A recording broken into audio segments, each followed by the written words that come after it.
Yo, what's going on, guys? Welcome back to another prediction video for UFC Fight Night coming up next week, and we got Sandhagen versus Davison Figueiredo. Should be a good 5 round main event.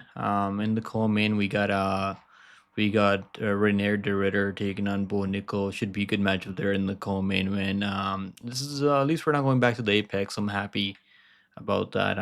We're not going back to Dana Dungeon. That makes me really happy, honestly. Because UFC Kansas City was really good. A lot of finishes. I think we had like 7 finishes on that card. So a really good card after like a week off from UFC. So I think this card is gonna be probably not as good as UFC Kansas City, but because the matchups aren't as high level as that card Kansas City. But I do think we're gonna see some finishes on this card, and there should be some exciting fights that do deliver. And betting wise, I mean, it's not really like as good of last week for betting wise, but it should be fun either way. So let's get into it, guys. Make sure you guys like and subscribe. I'm trying to get to 5K subscribers by end of the year. So if you guys all subscribe, it will probably get there soon. And also, if you guys want to see my official bets, they're all posted for free in the link down below in the description. If you guys can check it out.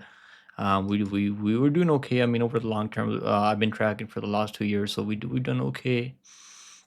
And let's break down this card now. First fight on the card, we got Juliana Miller versus Ivana Petrović. I mean, what a way to start this card, right? Miller coming back after a layoff. She got knocked out by Luana Santos. Not really the best look. It was a really sloppy first round. That means she just didn't have her hands up at all. She's blocking punches with her face, pretty much.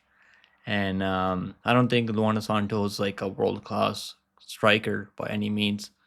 Neither is Ivana Petrović. I mean, Ivana Petrović, but what I'll give Ivana Petrović is more of a grappler, and she's gotten takedowns in her first 3 UFC fights. She's gotten 2 takedowns of her Luana Carolina, took down Na Liang. I mean, obviously she had trouble early with Na Liang, but most girls have trouble with Na Liang in the first round because Na Liang is the first round fighter. And she took down Jamie Lynn Hurts, so that was impressive. I think the strike, honestly, I think Petrović has better striking than Juliana Miller, but Petrović doesn't really throw a ton of volume. So, like, who's going to throw more volume in this fight? I mean, that's pretty much what this comes on to. And Petrović, he's probably going to win with the takedowns and mix up the striking. Does he finish Juliana Miller? I'm going to say he finds a finish here. I hope he finishes Juliana Miller. I really think he can. So I'm gonna go Petrović by submission in this one. I think we could see her retiring Julian Miller at UFC Iowa. So yeah, that's gonna be the prediction for this one. Petrović minus 235. I mean, this one's gonna be. I'll definitely look at the submission prop. Under 2.5 rounds plus 160. I think it goes under, honestly. Like last week, the Jocelyn fight went under 2.5 rounds. I didn't bet it. I wish I did. So I honestly do think Petrović can finish Julian Miller. She hasn't been fighting in almost 2 years, and she looked horrendous in that Luana Santos fight. Next fight on the card. I mean, just when you think things get better, we got Donto Lord Kong Mays versus Thomas Petersen. I mean, what the hell are we doing with these matchups? Another NPC matchup at 265. Who's gonna win this one? I'm not really one of those guys that believes in Donto Mays. I don't think I've ever picked this guy to win a fight in the UFC. I don't Not that I can remember. Maybe I did in the past, but I know I picked Walker by submission over him. I picked Samil Gaziev by KO, I think, and he couldn't knock him out. I was disappointed by Samil Gaziev. Come on, bro, like knock this dude out.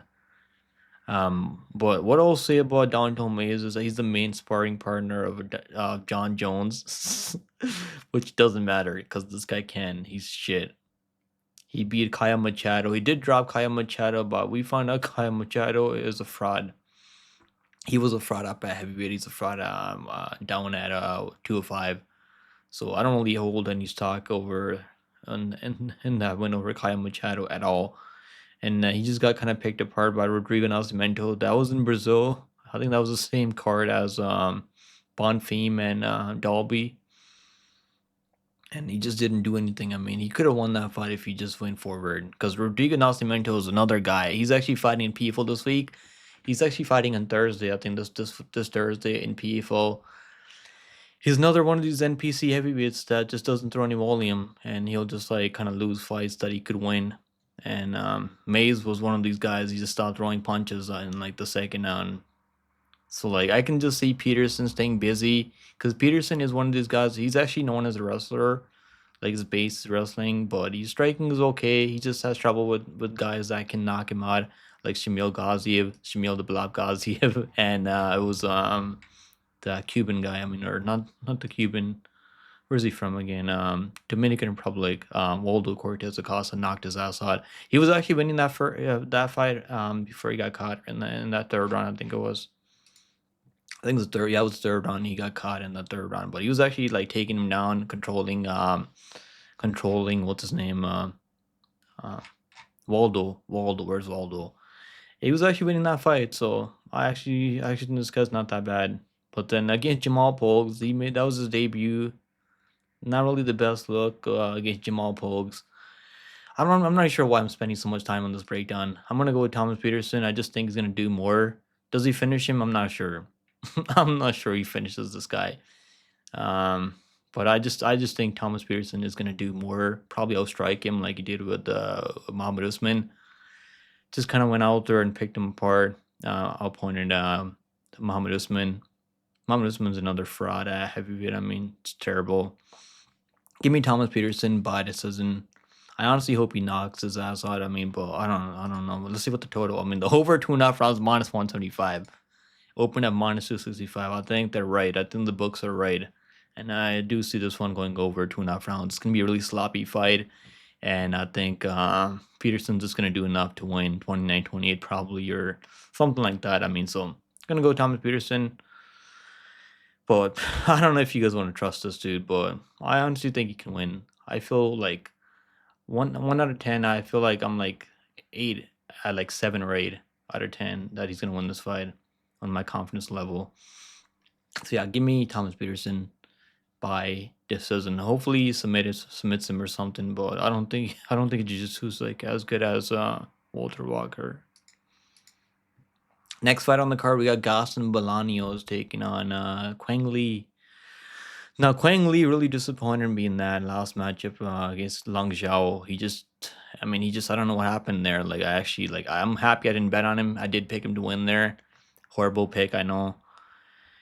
I don't know what happened, bro, because he came in a short notice. That's why I don't pick these guys like that look good in their short notice debut in the UFC anymore. Like last week, like with Timmy Kwamba and Roberto Romero, I took Timmy Kwamba just because like I'm done overrating these guys off a loss in their short notice debut because they have some moments in the fight and we all think, oh, this guy's really good. Clearly, he's not that good, but neither is Gaston Bolaños. I just do think Gaston Bolaños has like better striking, like better kickboxing overall. And that's his base, right? He used to kickbox before and he was a Muay Thai striker, by the way, before he made his transition to MMA. It's not really like too high on this guy, but I think this is a good matchup for him because Quang Lee, not really known for his grappling, but he can wrestle. He did take down Chris Gutierrez, but like you can take down Chris Gutierrez if you want. And I don't know why Castaneda just didn't shoot takedowns in that fight. Like, why would you not shoot takedowns in that fight, Castaneda last week? I mean, that's why I picked what's his name, Gutierrez, because I was like, I don't think Castaneda's gonna be shooting enough takedowns to win that fight. Just some of these guys, like, they're clearly missing their fight IQ. But yeah, I'm gonna go with Boston Bolaños. I think he's gonna win this one. Does he knock him out? I think he can knock him out, honestly. If Lang Zhao, like I don't think Lang Zhao is like a world class striker by any means. He's good. I mean, he can wrestle, he can strike, but I'm gonna have to go with the Bolaños to win this one. Bolaños by KO TKO. Let's see what the line is on this one. Bolaños minus 155. I mean, it's definitely a close matchup because Quang Lee, if he wrestles, you can probably take him down. We've seen Cortavius Romeus take this guy down over and over. So, like, maybe you can take him down. But, I don't know. And I'm not really, like, too high on Quang Lee. And Bolaños, like, his only loss was Marcus McGee, who's, like, a top 15 guy now. And I believe in Marcus McGee. We took him over Jonathan Martinez. So like that's not even like a terrible loss, but I'm not really like too impressed by Bolaños. I'll be honest with you guys, because not really like out there finishing these guys. It'd be one thing if he like finished Aaron Phillips, but Aaron Phillips was shooting takedowns on him and he was grappling him. He was able to win that fight because he was able to land the better shots and on the feet for the better striking. But like Aaron Phillips not even in the UFC anymore. And then Cortivus Romeos probably shouldn't be in the UFC, let's be honest. I'm still gonna go with Bolaños. I don't know. We'll see what happens. I'm probably not gonna bet this fight, to be honest with you guys. But I'm gonna go with the Bolaños. Over 2.5 rounds minus. Is this one over?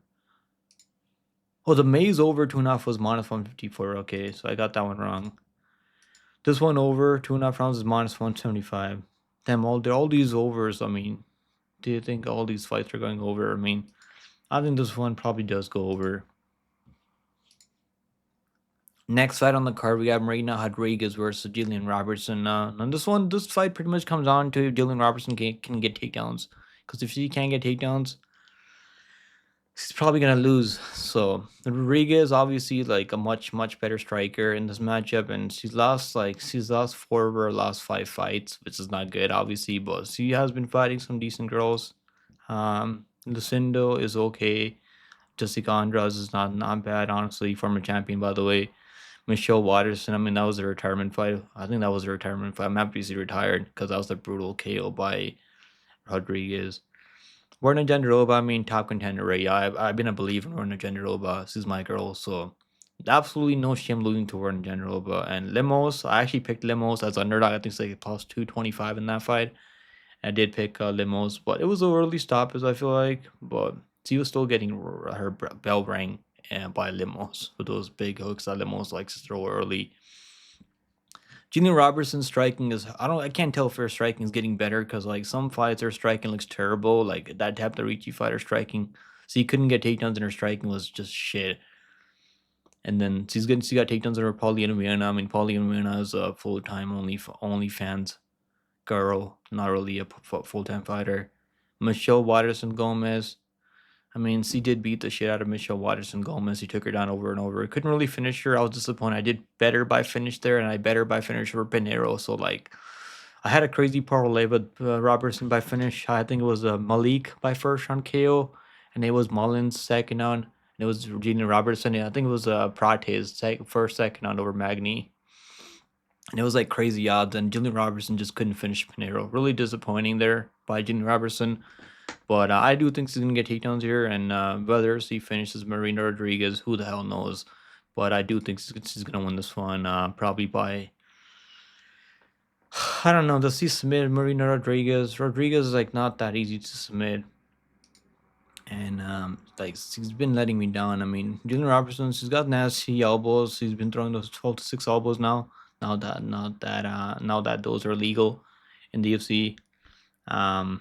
I'm gonna go with Robertson, but I wouldn't hate the plus 10.5 from Marina Rodriguez because I can see her winning one round, defending takedowns early. Robertson minus 325. God damn. Yeah, that one's. She's been winning though. She's on like a 4 or 5 win streak, so that's good. But she's a one trick pony, and she's gonna need those takedowns. So like, the only reason like I bet on minus 400, minus 500, like when I know they have multiple paths to victory, they can wrestle, they can grapple, they can strike, and I don't think Robertson can strike all that well. But she's gonna get those takedowns, and Rodriguez takedown defense is kind of bad.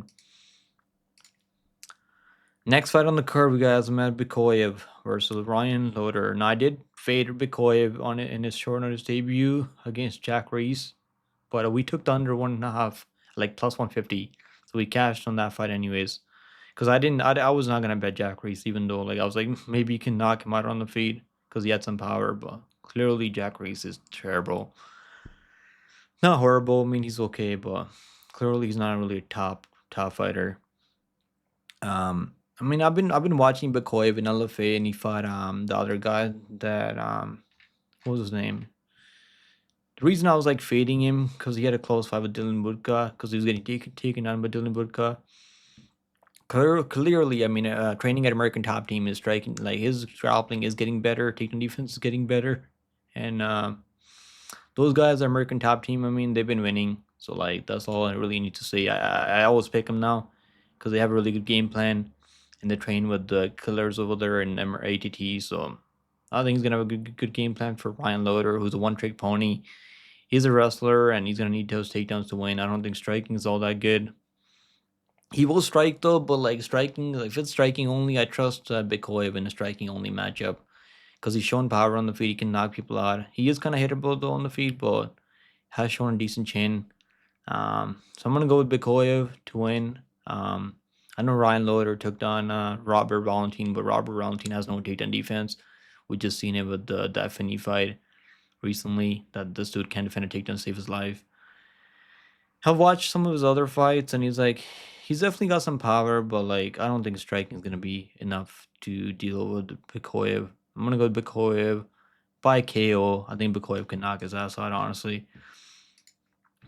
Bekoev minus he's got to be the favorite, right?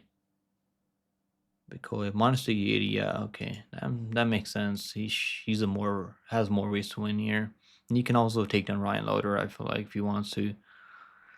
The way Ryan Loder can win it, I feel like if you can wrestle him, control him on the mat, but I just don't see that happening, honestly.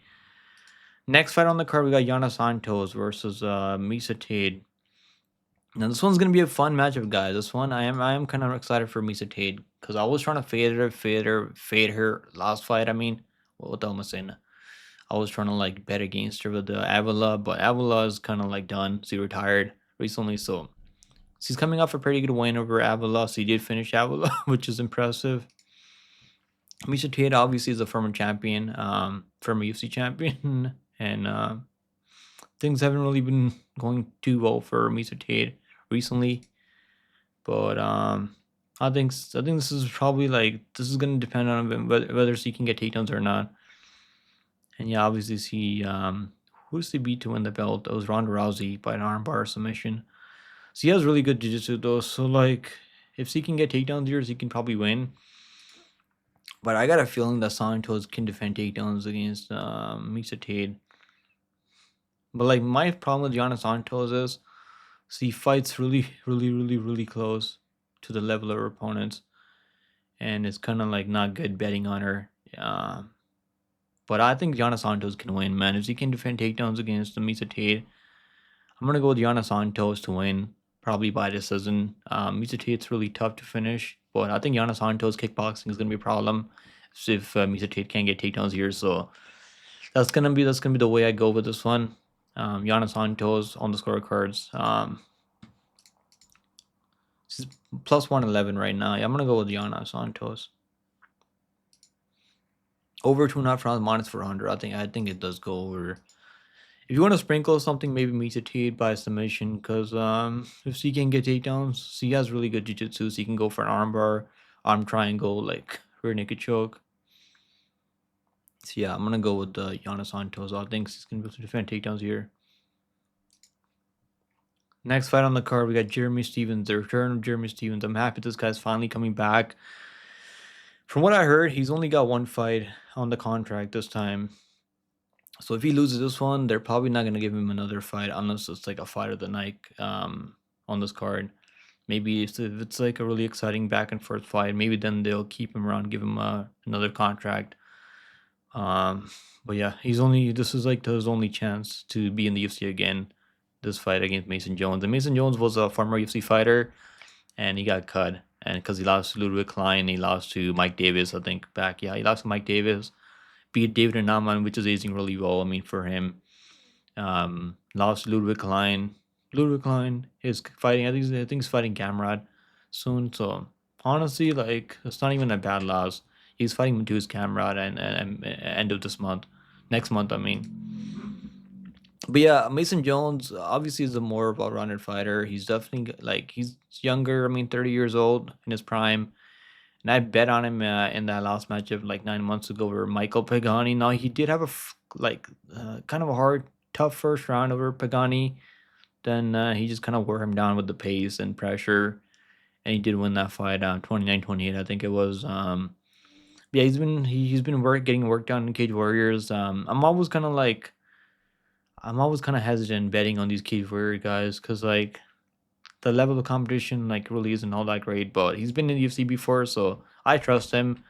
Jeremy Stevens has been fighting in BKFC for the past couple fights, and he's been going out there, just knocked out Eddie Alvarez. I mean, he should not be fighting anymore. In my humble opinion, he should be retired. Come on, Eddie Alvarez, it's time to hang it up, brother.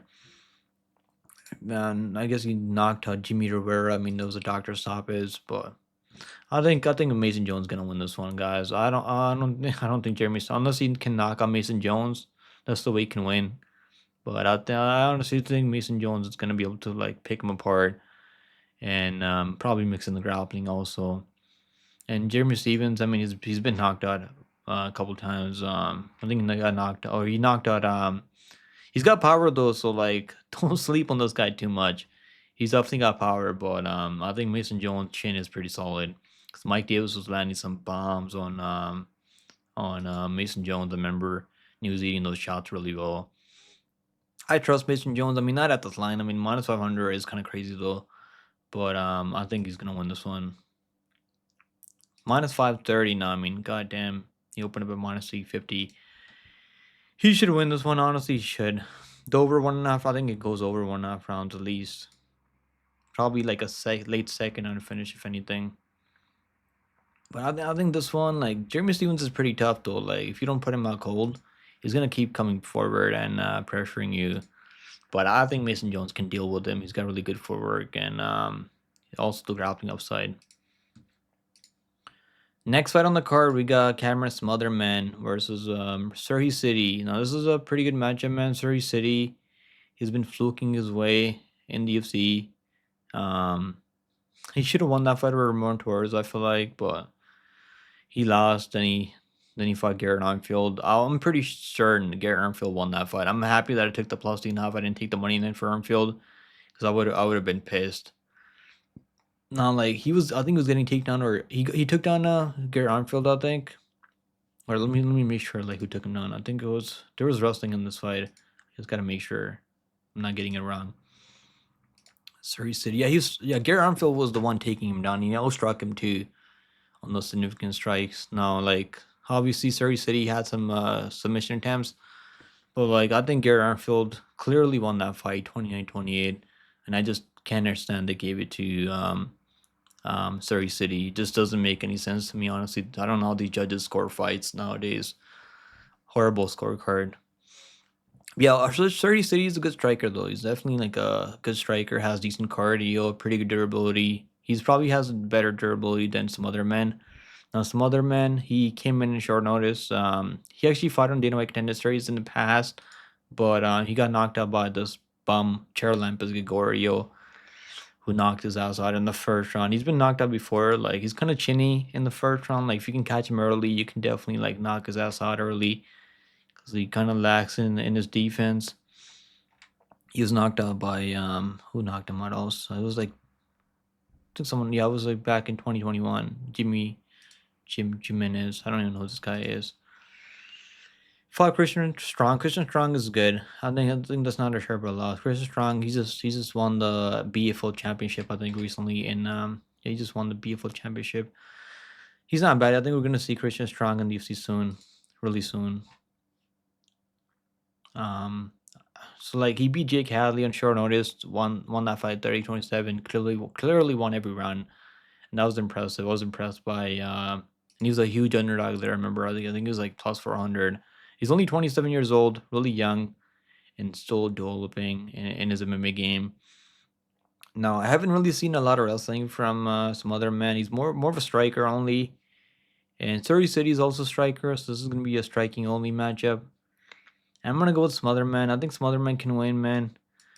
He's like I feel like his striking defense is a bit better after the first round. He's got like really good footwork. He can fight going backwards really well. He can outpoint you. He's got really good leg kicks and body kicks. He mixes everything up really well.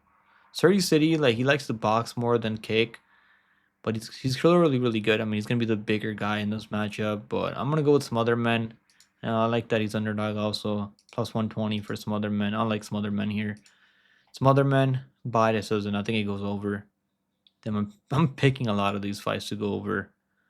Over 2.5 rounds, minus 174.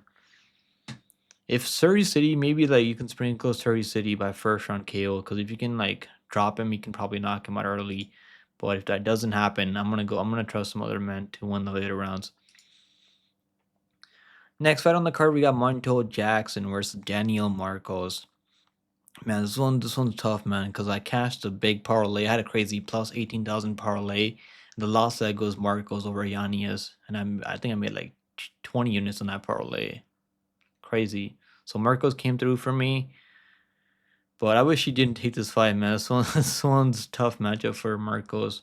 He's undefeated. I mean, he's 18-0, but at 17-0, I mean, he should be 18-0 because he won that. He was winning that Ricky Lang fight, but there was some growing shots, so they called it a no contest because Ricky Lang just didn't want to continue on.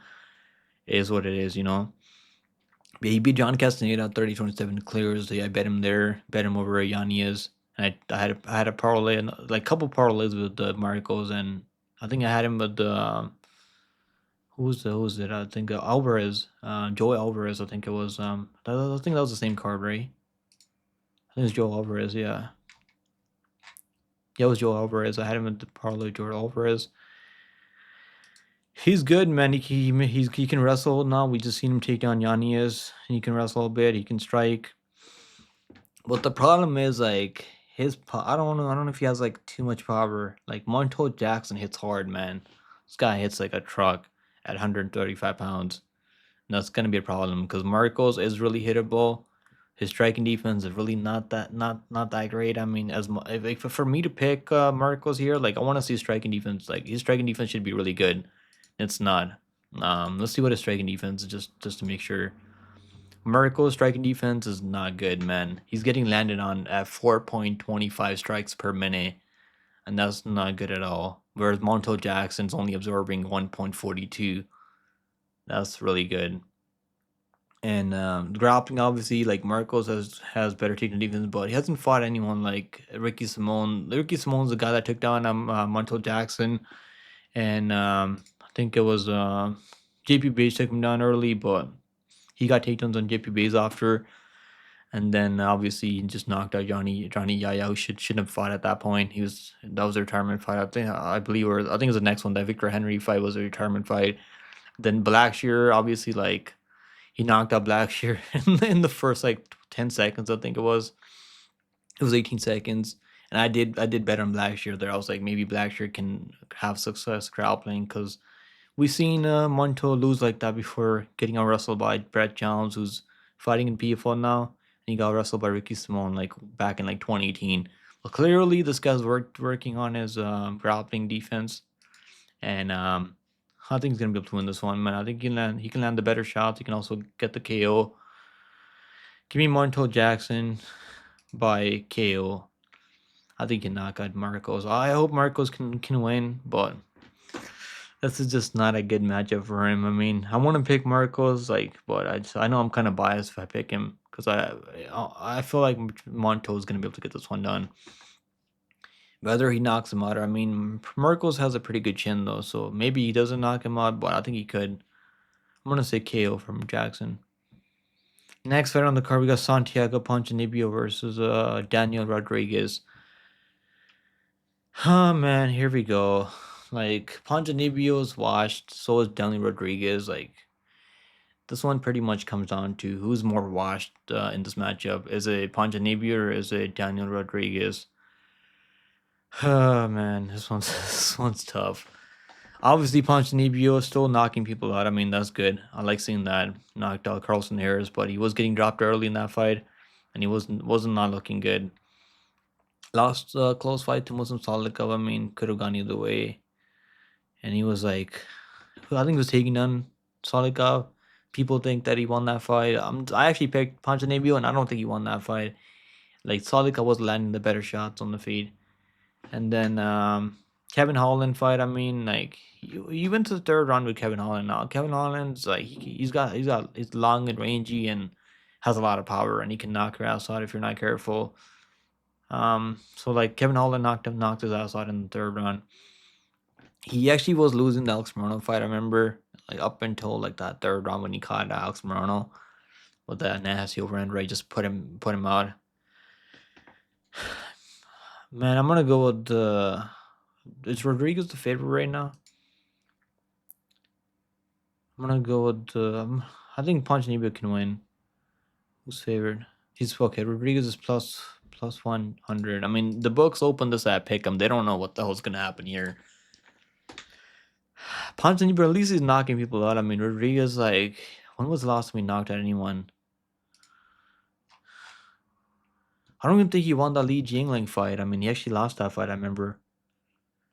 He beat Kevin Lee. Kevin Lee was like taking him down. He gassed the fuck out of him. I mean, in that fight over Kevin Lee. Kevin Lee should have won that fight if he just had better gas tank management.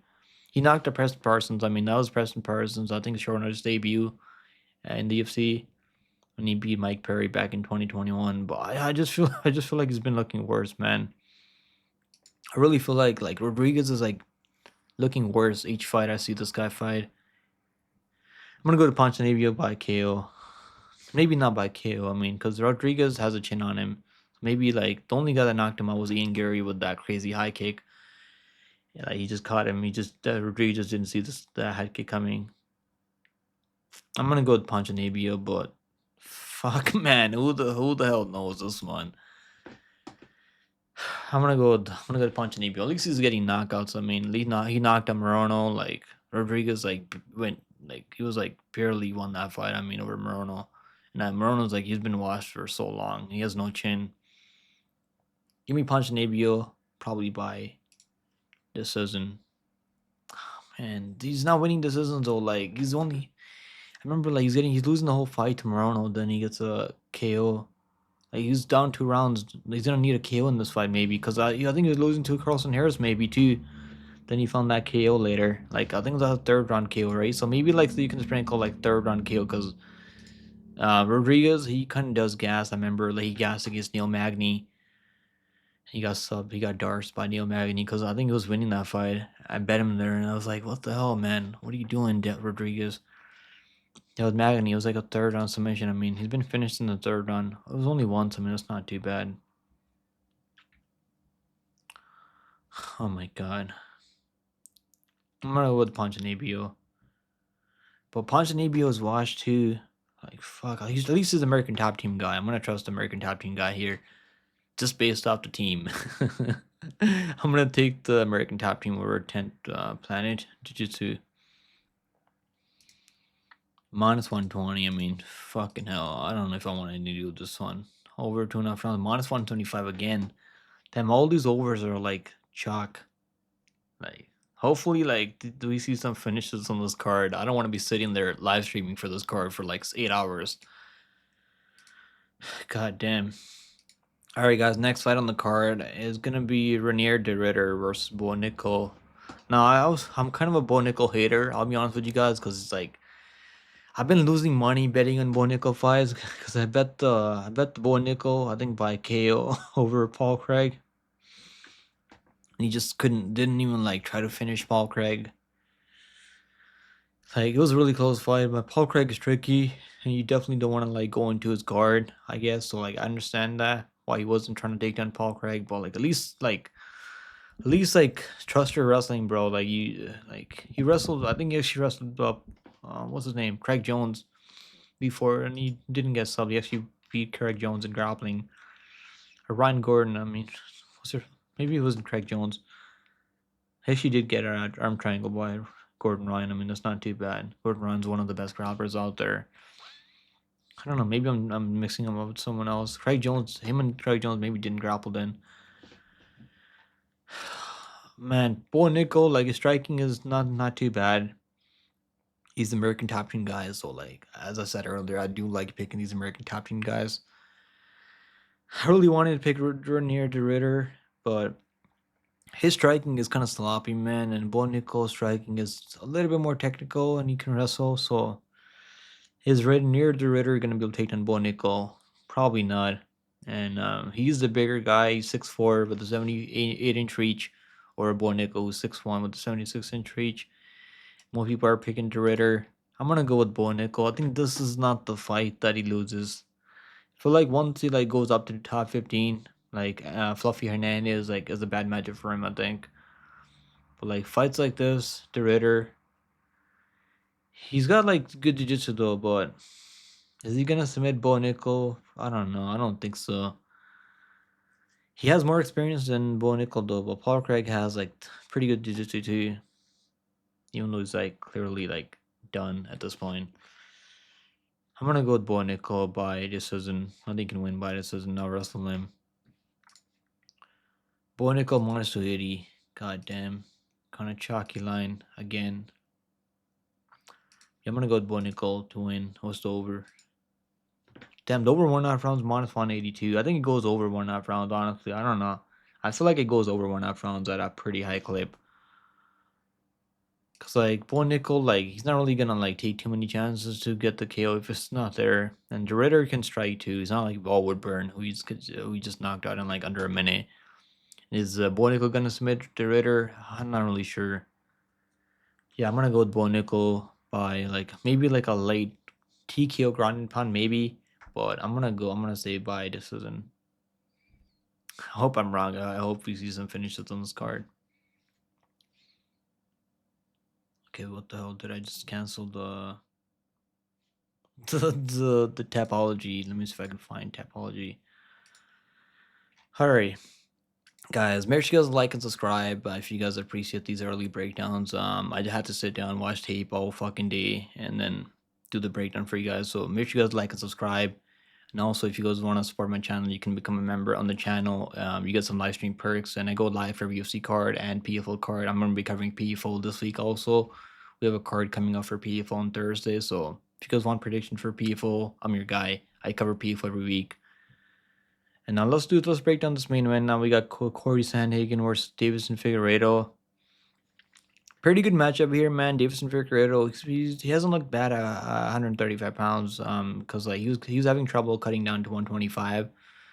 Now that he's getting older, and he went out there, beat Rob Font, clearly knocked him down all over the place, and won that fight like 30-27, I think it was. Then he was like having trouble dealing with Cody Garbrandt on the feet. Cody Garbrandt is a good striker, so like no shame in that. Like not looking good on the feet against Cody Garbrandt. Then he did take him down. He was attempting takedowns. He almost got him down early in the first round. Then he got him down second with the body lock takedown. Then Marlon Vera, like I remember, like he won the first over Marlon Vera, and I think he lost the second one pretty clearly. Marlon Vera was picking him apart, out kickboxing him, landing leg kicks and body kicks and whatnot. And then Marlon Vera was winning that third round. I remember he was piecing him up. Then Figueiredo found that power, dropped him in the third round, won that fight 28-28. So like this guy has power, man. I mean, he dropped Marlon Vera. I don't think anyone else has dropped Marlon Vera before. He didn't drop Cody Garbrandt. I mean, it's crazy that he couldn't drop Cody Garbrandt because he subbed him. But like, because Cody Garbrandt has no chin. He dropped Rob Font. I mean, that's impressive. And so like the guy has power. He's 37 years old at 135 pounds now. He can wrestle, he can grapple. But Corey Sandhagen, he's shown that he can like he's got really good takedown defense. Because Omar was really trying to like get him down, and he just like he was doing all the right things and staying up on his feet, getting back up even when he was taken down. It wasn't up until like the late fifth round when he got controlled on the mat. But like it was a really close matchup, and against Umar Nurmagomedov, I mean. But like clearly, like the Umar's like grappling upside opened up his striking a bit, so Umar was able to like kind of land kicks at range, pick him apart, go tick for tack with Corey Sandman. I think this is a good matchup for Corey Sandhagen. Now, Deiveson Figueiredo is going to have 25 minutes to maybe land something crazy and knock his ass out. But the more I think about it, man, I think Corey is going to be able to stay at range, maybe land some elbows. I think he's going to be able to like cut him open with some elbows, maybe get a TKO stoppage like that, if there is one. Because we have seen Deiveson Figueiredo stopped by Moreno with like I think it was a cut stoppage, doctor stoppage. It was a doctor stoppage, eye injury, because his eye got swollen up. And we've seen Corey Sandhagen go out there and do that to Song Yadong. I remember he cut him open with a nasty elbow, and the doctor stopped the fight. Because that was a pretty close fight against Song Yadong. But Song Yadong is a top contender. So is Figueiredo. And I mean, no shame losing to Peter Yan. I mean, that was not a good matchup for Figueiredo. I mean, Sandhagen lost to Peter Yan. No shame in that at all. And Peter Yan actually dropped Sandhagen. I think Figueiredo almost dropped Peter Yan. I don't know if they counted that as a knockdown, but I think he did drop Peter Yan. So the guy, like, he's dropping everyone at 135 pounds. Clearly, his power is he brought his power from 125 to 135, even though he's like a 125er former champion. So like I feel like the way I'm gonna break down this fight, the way Figgy can win if you can like take him down, control him, maybe look for a submission, get a submission, or he can drop him, get some knockdowns, hurt him in the feet. I mean, like make Sandhagen like not get comfortable to throw in the pocket with Figgy. That's the way he can win if he wins. But I feel like Corey's gonna win this one. He's gonna appoint him by decision. I think I don't think he's finishing Figueiredo. And he can also wrestle. Corey can wrestle. He took down Rafa over and over, like, and he was injured in that fight. I remember. I'm gonna go with Sandhagen by decision. But Figgy, like, he's not a bad underdog if you think he can win. I mean, he's a pretty big underdog. So, but I feel like if it was 3 rounds, it probably would favor Figueiredo because he can land some, like, get some knockdowns or something and like win rounds like that, or even get a takedown and win 2 out of 3 rounds. But five rounds is like it's gonna be tough. I feel like if he doesn't finish Sandhagen. I'm gonna go with Corey Sandhagen by decision. He's minus 450. I mean, the line is fucking crazy though, but I do think he wins at this point. Over, I think he goes over. I think that's a pretty good parlay piece. Cause Sandhagen, like, submission defense is really good, and I don't think he's submitting Figueiredo. So it's gonna have to be. I don't think Corey Sandhagen is knocking out Figueiredo. It's gonna have to be like a cut stoppage or something like that. Figueiredo has a chin on him, so probably don't see like a clean KO in this fight. And so like it's gonna have to be like a submission or like a doctor stoppage. And I can just see like Sandhagen like not really engaging in the pocket too much because he knows Figueiredo has power, he can crack. So I can just see him staying on the outside, landing kicks, body teep kicks. And even that like the Cheeto Vera fight, I mean that was not a split. I don't know which dumb judge scored that fight for Marlon Vera. That was like a clear 49-46 or like 50-45. I just to this day I just can't believe someone scored that fight for Marlon Vera. That was such a bullshit. Guys, I'm gonna go to Corey Sandhagen to win this one. So here you guys go, man. That's my full card breakdown for this card, and I will be live for this whole card on Saturdays. So make sure you guys come hang out with your boy on Saturday at 7 p.m. Eastern time. I'll see you guys then, and make sure you guys like subscribe on your way out, and I appreciate you guys watching. And yeah, I'll see you guys next week. Later, guys. I'm also gonna be covering PFL, by the way, if you guys didn't hear me say it earlier. I'll do the PFL breakdown tomorrow for you guys. So see you guys later. Bye.